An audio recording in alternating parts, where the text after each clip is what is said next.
Prime Minister Bibi Netanyahu is here in Washington for this week. He will be having an unprecedented fourth visit to the White House.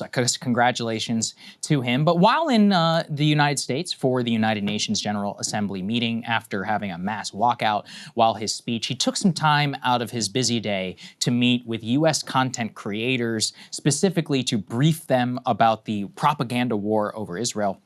He was asked specifically, how should Americans, or how should American pro-Israel forces fight back against the rising tide of what they call anti-Semitism? And here, he now speaks about how one of the most important things is the new purchase of TikTok. Here's what he had to say. Well, we have to fight with the weapons that apply to the battlefields in which we're engaged. And the most important ones are the social media. And the most important purchase that is going on right now is followers. TikTok. TikTok. Number one. And I hope it goes through because it can be consequential. And the other one, what's the other one that's most important? X. X. That's very good. And, so we have to talk to Elon. He's not an enemy. He's a friend. We should talk to him. Now, if we can get those two things, we get a lot, and I could go on other things, but that's not the point right now. We have to fight the fight, okay? To give direction to the Jewish people and give direction to our non-Jewish friends or those who could be our Jewish our friends. The most important purchase that's going right now is TikTok. I hope it goes through because it's going to be consequential. So, Crystal, I once again ask, will you join me in calling for the ban of TikTok? It was important even for on the whole China data thing. But one of the things that people underestimated is that what Trump saw with his victory after 2024 was all the kids here, but it's the power of the algorithm. And what obviously the worry about that was with China, but now, because it's Trump, he's like, oh, we'll preserve TikTok, but we'll make sure that a bunch of pro-Israel forces are involved in the purchase. Yeah. And it's undeniable that TikTok is very good at shaping culture, which is why the Chinese banned TikTok in their own country, just to be very clear, for people who don't understand that. And now what they're looking at it is they've already installed this censorship head over there. Mm-hmm. They get to keep their business. Everyone is going to keep scrolling. Don't deny yourself. It's like we just talked about weed addiction and gambling addiction and all that. It's exactly the same thing downstream of the hours a day that people are burning on TikTok and scrolling. Well, now it's going to have the same propagandistic efforts kind of behind the scenes. It's now probably the most overtly politically controlled social media platform alongside Twitter. No, I would say okay. Alongside I was Twitter. Say, I'd say but the X thing is, there too. The only reason why I think it's more consequential is Twitter is for elites. So it's very important at shaping, elite culture and conversation. Yeah. Only a couple 100 million people use Twitter globally. Like in the United States, it's a couple 100 million people on TikTok. Like actual people who have no Twitter account, don't even know what's going on over there, not involved in the wars over whatever, some sort of political going on. They're scrolling. That's where a lot of their information is coming from. So by far, in my opinion, the most consequential at a small d democratic perspective for shaping whatever the future conversation. Yeah, so now instead of owned by China, it's going to be owned by Israel, basically. Okay, well, so, great. Could have banned it. Great stuff. Should have banned it. Definitely worse. I mean, I guess I don't see it as any worse than X or other social media. I mean, I think it's all poison. Like, that's where I am. I don't know what the answer is. Like, I don't know that a complete ban is the answer, but I'm kind of like at a loss as to what to do about all of these things that are set on colonizing our mind, right? Colonizing our attention. That's what they're, like, that's the commodity that they trade in. And with dystopian outcomes, frankly, but the ones which we can't resist. We were talking about the gambling addiction, like the scroll, both of TikTok and, YouTube Shorts and Twitter. Oh, yeah. It's all modeled off of slot machines, like to keep you endlessly scrolling. That's the whole idea, is the endless scroll. And I mean, it's brain poison. And the one thing I will say, like, I think if Bibi really thinks that this is going to, help him win the propaganda war. Like, the propaganda war for Israel's already lost. That battle is over. It's done. Now they have to operate in the realm of just like pure power politics, like cracking down on anyone who dissents, using their main ally and most important ally, only ally that matters, the United States of America, to do their bidding in terms of cracking down on our own population, backing them in their endless wars. Like, that's where they're at. They've already lost the sort of soft power competition in terms of global opinion. I don't think that their ownership of TikTok is necessarily going to change that. In fact, if anything, it's going to further piss people off and enrage them that they feel that heavy hand of censorship now coming down from their favorite platform. I would hope so. I'm not yet quite sure about our current population, and in particular with some of the calls right now for open censorship. Here we have Israeli politician Yair Golan openly says the next step is strict controls on social media, in particular going after Twitter and saying that they need to ban what he considers to be anti-Semitic voices. Let's take a listen.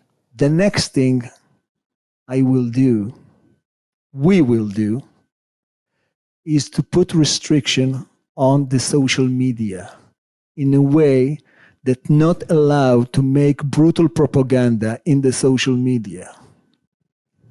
Because this is a worldwide problem and it should be initiated by the United States of America, the place where all the big firms is settled. Facebook and X and all the rest. This is a major problem for democracy all over the globe. And we need to treat it seriously.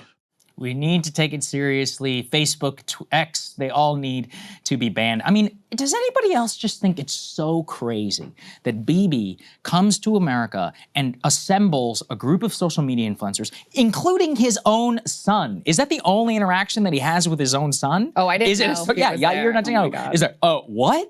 So your son, who, by the way, lives here in America, why? For what reason? What's his visa status? Anybody want to call ICE over that one? You know, how exactly, isn't he draft age eligible? Shouldn't he be fighting in Gaza if he's so patriotic and amazing? And he's sitting over here on our soil, presumably on a, some sort of friendly visa, being guarded by the literal Israeli Shin Bet as he lives in a penthouse apartment in Miami and firing off tweets from his sunny little balcony about how they need more censorship of Tucker Carlson and Candace Owens. It's just so naked. It's so unbelievable. And I hope that you're correct, that the propaganda war and all of that is lost. But I don't know. I still, like, even with all of the sentiment moving, yeah, at a basic level, the politics have not changed. Like at the power level, the Trump administration, they could care less about the rising tide of, look, even amongst Republican younger voters, it's like the sentiment is lost. They just don't care. They're like, look, this is what we are going to do. The average Republican politician still doesn't care. The average Democrat politician will pay a little bit of lip service, but at a power level, they're not doing anything about it. Slotkin here on our show, maybe I'll vote for it, maybe I won't. Goes on Stephen Colbert, then says she would have voted against it if she was there, but we'll never know because she wasn't there. Because she was. It's like, what's going on here? Yeah. It's like, does any of this even matter? No, the hard power, like they still have a lock on a lot of, certainly the Trump administration, no doubt about that, and most Democrats. But let's to the point of whether or not they're winning the propaganda war. Should we take a listen to a little bit of the propaganda? And you can tell me if you find it. Sure. Tell me if you find this persuasive or not. This is C3. These are some of the influencers who were gathered at this meeting to get a sense of some of the content they're putting out to the TikTok world. We were asking him the hard questions that a lot of people from our generation have been raising concerns about. For example, and the same way he listened to us and took in our criticisms, I'm truly hoping that you guys will listen to the answer.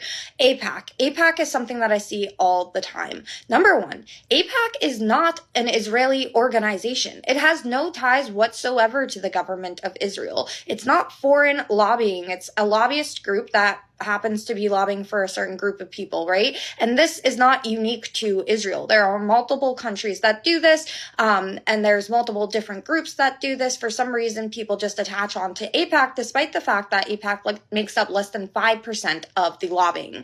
So if you have a problem with lobbying like me, that's totally fine. I'm against AIPAC because I'm against lobbying. But you can't just hone in on one specific group. If you're going to be against it, then be against it for everybody. Moving on from that, we were asking questions about these rumors that Israel has been going out and funding people. And no, none of us were paid for that meeting, but I wish. Bibi, if you want to write the 150 million check, go for it.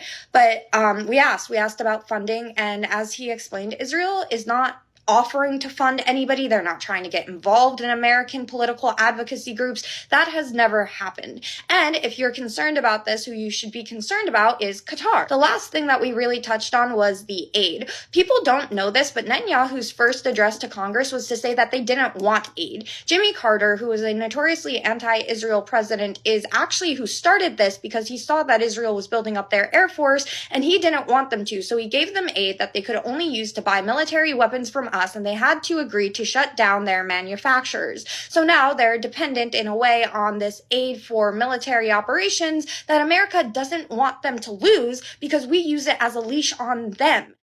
So very smart points. I just pulled this up on TikTok. Here are the top comments. Number 1, on the payroll confirmed. Number 2, that AIPAC paycheck must be insane. Number 3, did she just say that AIPAC's not an Israeli lobbying group with 4 question marks? As a conservative, that man is a war criminal. How much are they paying you? As soon as she said AIPAC wasn't an Israeli lobby, I scrolled. Sellout confirmed. Unfollowed. We're not buying it, et cetera, et cetera. So yeah, I mean, look, I don't know. I feel very dark about how this is all playing out right now, and the reason why is that as disturbing and preposterous as all these influencers and all that are, they have currency. I mean, they're meeting with the prime minister of Israel. You know what it makes me think of, though, Sagar? It makes me think of, we covered the Chorus dark money scandal with the Democrats, where they're paying this, one of the influencers does some American Girl doll, pro-DNC memes. You listen to most of these people's content, and you're like, okay, good luck. Or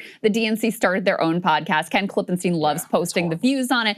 Right. Just because you put money behind a thing doesn't mean anyone is going to buy what you're selling. Doesn't mean anyone's gonna be and like I said, if anything, people watching that were just like, screw you. Basically, it had the opposite of the intended effect. We've got one more we can show you too, which is, if anything, this is the best one. This is wild. This is C4. Take a listen. Imagine supporting people who start wars just to lose the wars so they can cry about it and then try it all again. You must see anti-Semites are literally obsessed with Jews. Now walk with me.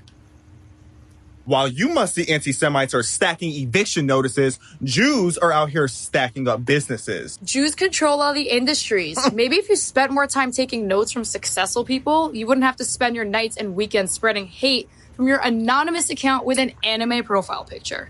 Do you work as hard as Jews? Do you network like Jews? No, because you're too busy cheering on a group of musty terrorists who smell like dirty earring backs. And if we're going to keep it real, you're really mad because your income is giving side hustle. Period. How you going to hate from outside, Shabbat? You can't even get in.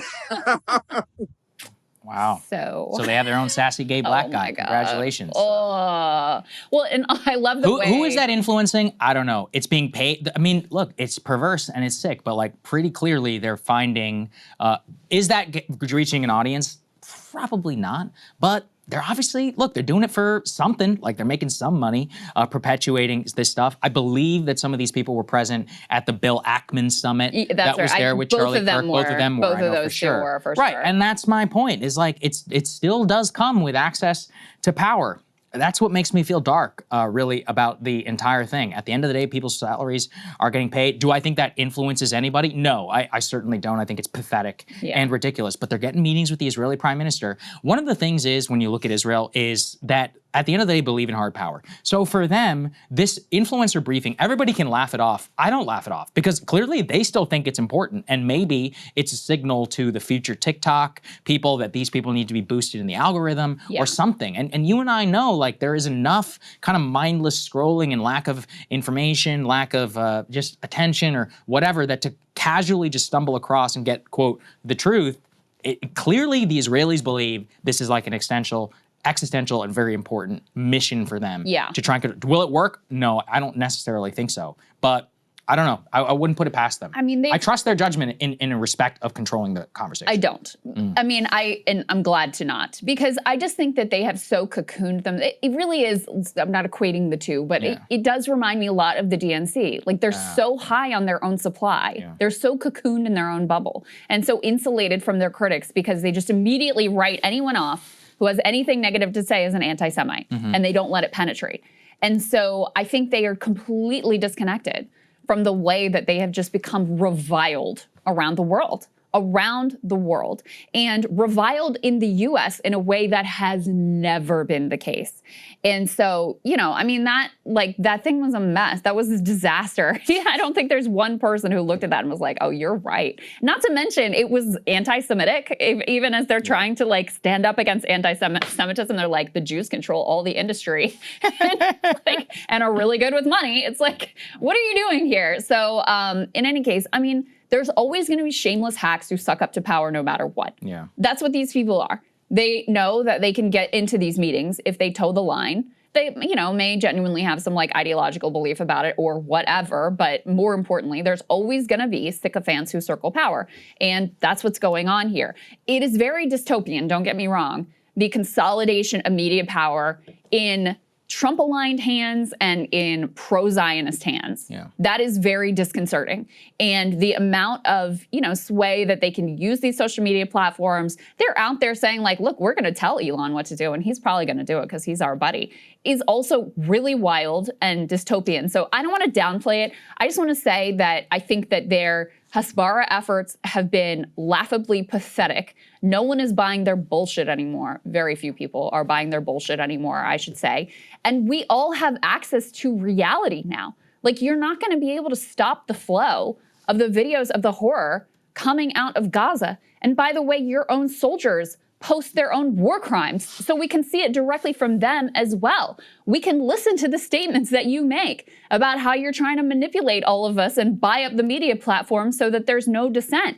We can listen to them saying in Hebrew, you know, we can hit the translate button and hear them talking about how there's no innocence and how they want to displace everyone and exactly what the plan is. So, you know, I think it would be very hard for them in this environment to just hide reality and hide the truth and to turn back the clock and then persuade people, oh, you know what, I was wrong, it's not a genocide. Like, actually, this is the most moral army on the planet or whatever nonsense. Yeah, listen, I hope you're right.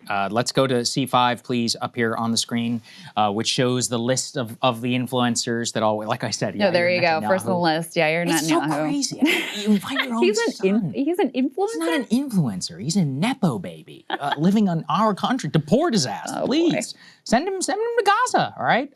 You know, one of the hallmarks of a society, like one of the things that it's easy to romanticize it, as horrible as it was. But in the First World War, something I've always respected about the British and the Germans and all their societies is that when the leaders went to war, they actually sent their own sons because they believed in it. Like, you had the Prime Minister of the UK whose son was literally killed in combat. You had, you know, crown princes and others in the field of battle. The average life expectancy for a British soldier, almost entirely taken from the upper crust, like the lords and others who supported the war, was like, I don't even remember exactly the timeline, but it was very, very short. But my point is just that nowadays, you know, it's the norm of the chicken hawk meme, where you have the congressman and everybody else, this kind of relates to our shootings block, who support the war.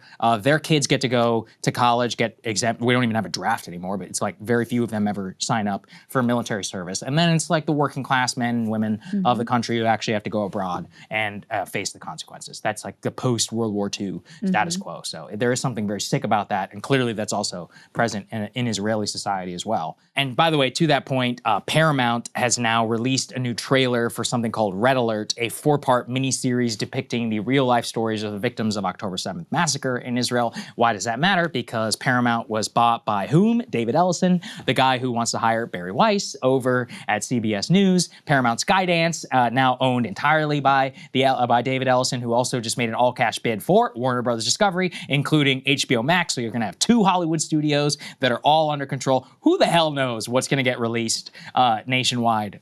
I don't know. I mean, that's where, again, the ability to shape culture is that from TikTok to the literal movie studios it's going to be very, very interesting to see like what the divide on that and whether it can hold and who actually controls everything. I tend to believe a lot of it is a lot more top down than people think to be able to push this stuff, out into the ether. But potentially the internet will still be more powerful. Yeah, I mean, I just would say like they're becoming more overt and more heavy-handed. But like the Western media has been aggressively pro-Israel forever. And certainly, the way they framed October 7th, post-October 7th, our involvement, et cetera. So it's not like they haven't been trying on the propaganda front and still, like, you have this massive revolt against what they're doing. Democratic Party is lost. Independents are lost. Republicans are divided. Young Republicans are increasingly lost. So I think it's probably too late to put those pieces back together, but they are certainly going to try. They're trying. We'll see. Yeah, I don't know. I mean, maybe it'll be a boon for independent film or something, but then how do you get it distributed? See, that's the issue with Hollywood. It's so bottlenecked and so controlled. That's what probably the thing I worry about the most. And also, just don't screw up HBO. Please, please, please. It's like, let us just have our tasks. All right, great show. Shout out to that. Hey, if you like that video, hit the like button or leave a comment below. It really helps get the show to more people. And if you'd like to get the full show, ad-free, and in your inbox every morning, you can sign up at breakingpoints.com. That's right. Get the full show, help support the future of independent media at breakingpoints.com.